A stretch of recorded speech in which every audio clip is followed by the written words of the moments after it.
Hello Internet, this is Alan again. In this video, this is part two of the Shutter CLA. I'm going to go ahead and start the cleanup and reassembly. This particular video, we are focusing on the diaphragm or aperture blades, getting those cleaned up and put in. The first couple parts here where I'm cleaning the main case and the aperture adjustment plate I am cleaning by hand. I unfortunately do not have a ultrasonic cleaner to clean those automatically, but I have accelerated the video for these parts simply for the fact that that cleaning process does take a considerable amount of time when done manually. So as you can see here, I am using Q-tips for the cleaning process. As a solvent, I am using common lighter fluid. It would be better if I could get some pure naphtha, but lighter fluid is close enough. And I'm just here making sure at this point, making certain to get the running track as clean as possible of any dry grease, any old graphite, any dirt and dust.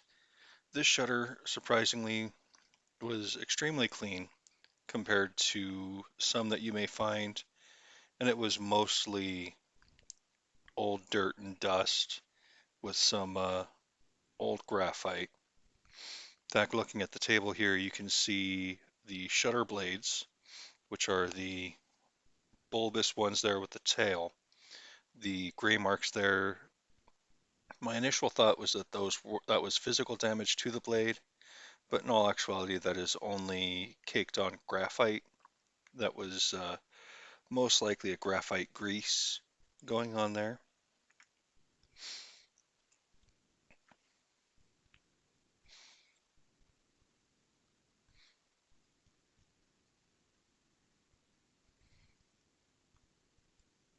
Again, I'm just paying special attention to um, anywhere that any moving part will run, like the recess in the center for the aperture blades.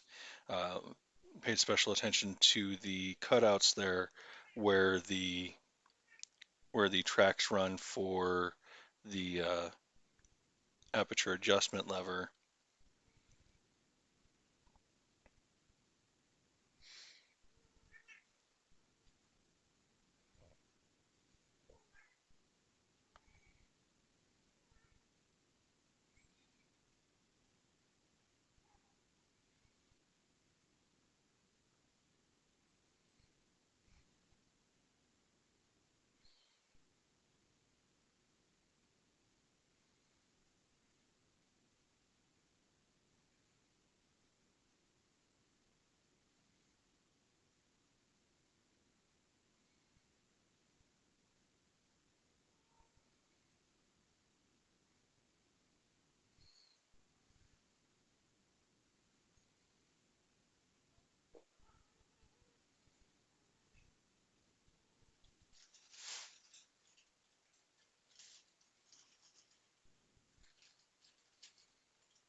And as you can tell, looking at the end of the Q-tip there, I'm getting the last of the really ground in dry grease out of that.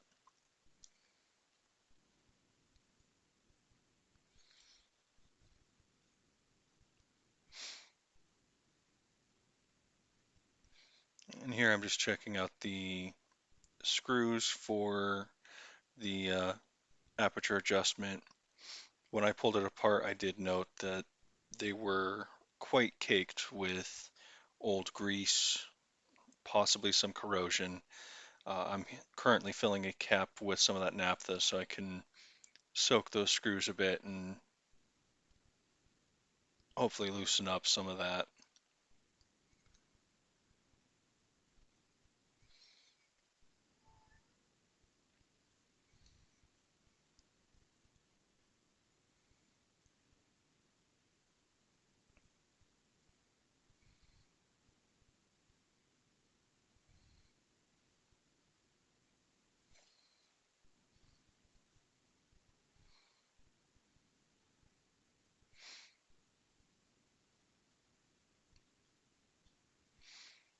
And the shaking of the cap just gives some slight agitation to it.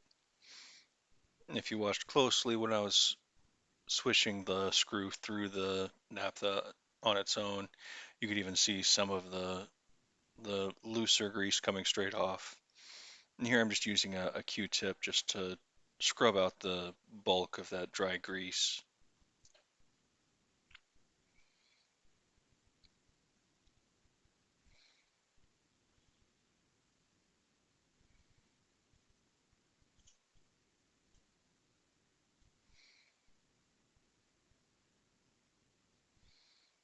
And here I'm starting to clean off the Aperture blades.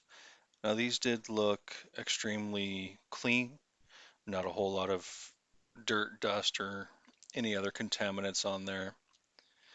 But it is important with the Aperture blades to note the differences.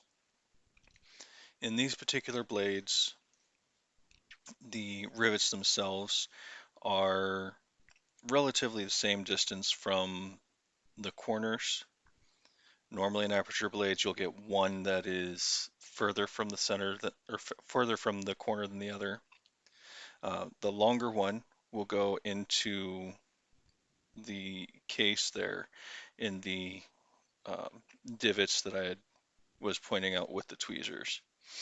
And here I'm holding up to the camera, just trying to make it so that you can see that difference. It is literally just fractions of a millimeter difference, but that difference is enough to uh, interfere with the shutter action should you get the longer end pointing up instead of back into the case.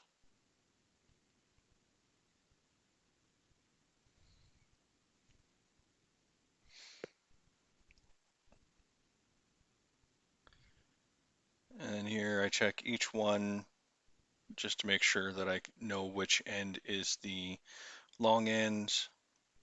And again, wiping them down, partly just to make sure that there's no oils from my fingers or anything on there, because again, these blades were surprisingly clean.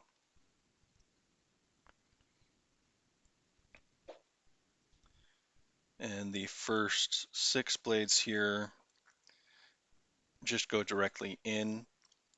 Once we start getting to the last 4, as you will see here in a moment, uh, need to actually start moving the blades already in place, because the next blades will have to go in underneath the blades already in the case.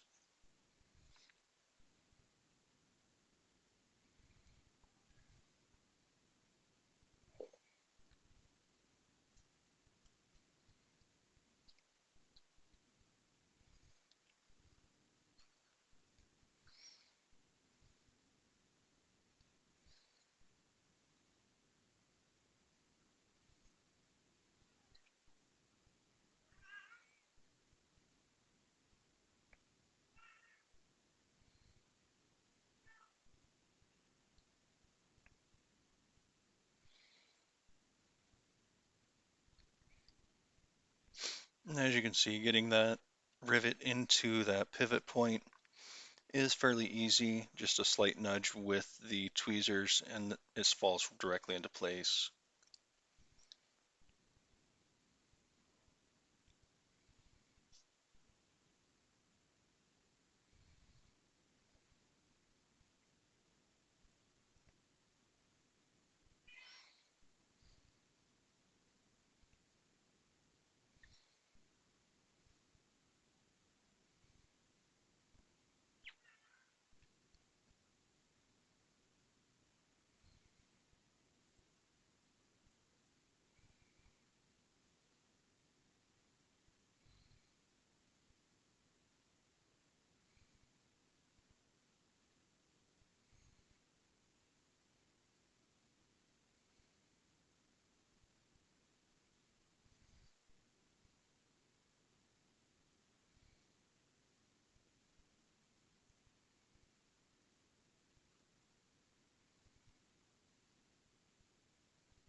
Okay, and then again here, you can see this is where you start needing to move the inner blades.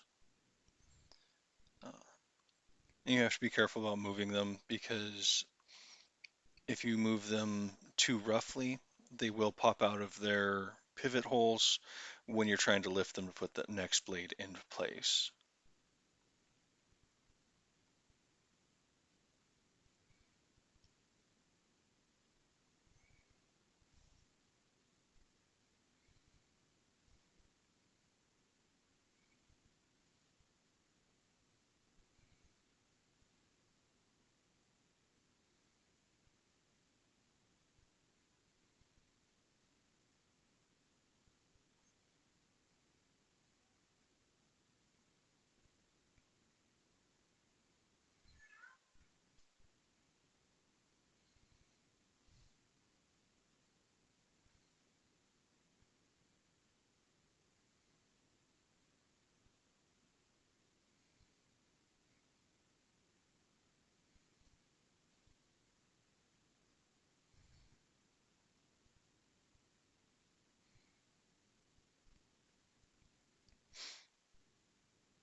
And then here you can see my technique for it is essentially dropping the blade in place above where it would go, and then as I lift the lower blades, sliding it underneath.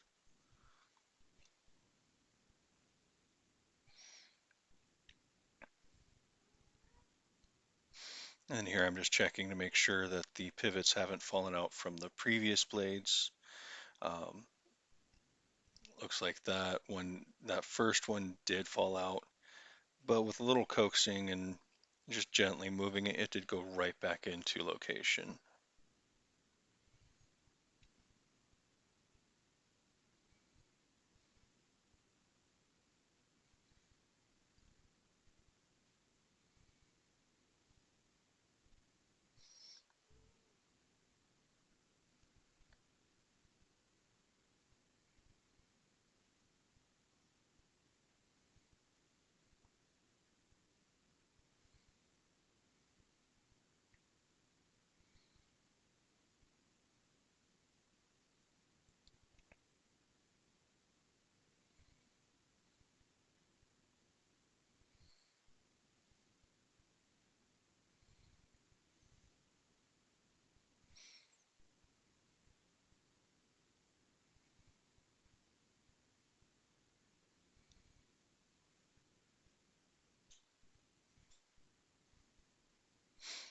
And here you can see where I had knocked a couple additional blades out of place. And again, they just slide back into place with some gentle nudging.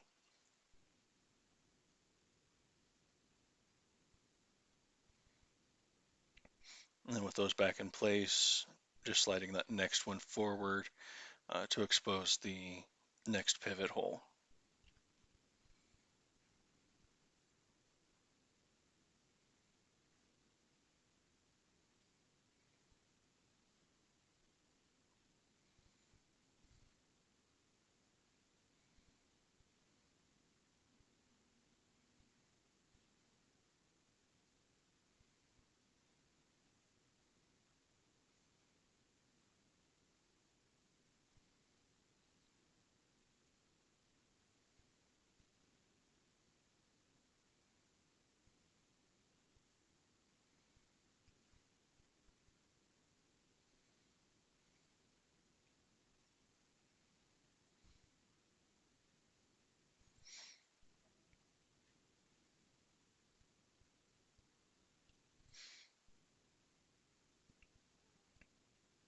And right there, I was trying to explain to the camera about how the adjustment ring would function. Uh, and again, just clarifying the importance of making sure that that longer rivet was going down into the case and making sure that all of the pivots were in proper location during assembly.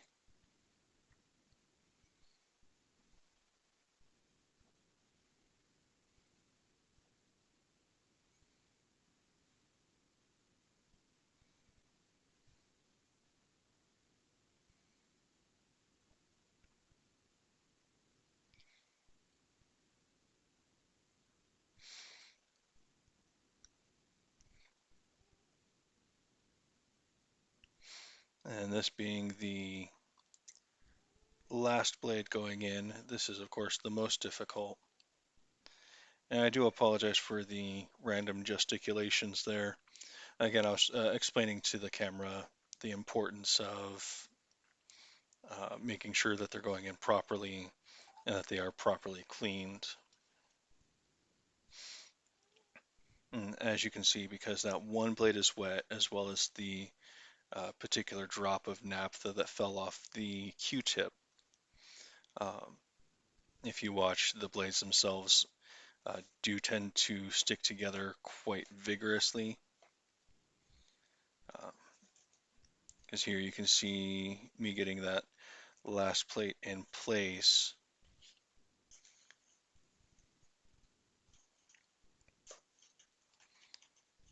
But now that the blades are wet with that naphtha, they don't want to move easily.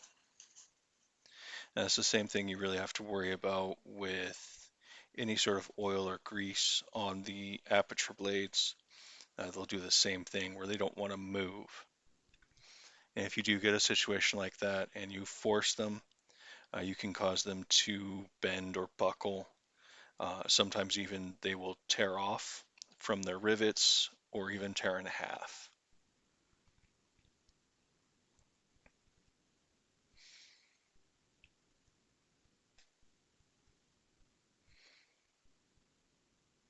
Okay, and then here uh, the aperture is in a fully open position, so you're going to need to make sure that the actuating plate there is in the proper orientation for that.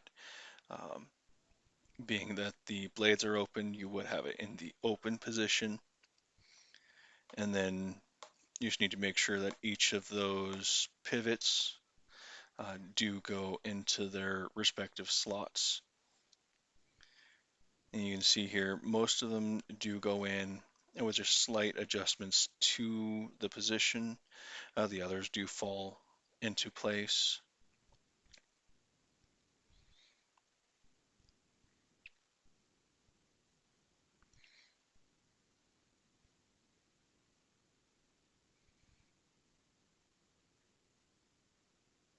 And here I'm taking the screws that I had cleaned and I'm dropping those into the screw holes for that plate. And then the adjustment ring, which that plate and adjustment ring I did clean off camera, but that setting position ring there, it does have a slight bend to it. Um, that is normal. That does just put a little bit of tension against the case to keep the aperture from just flopping open and closed.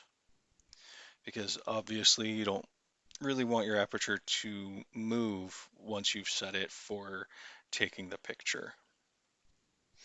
And here I'm just barely starting those screws so that I can make sure that the aperture itself is functional. And you can see here that the all the blades are in place and the aperture is closing in a concentric ring, indicating that they all are in their proper location. So I go ahead and tighten up those two screws.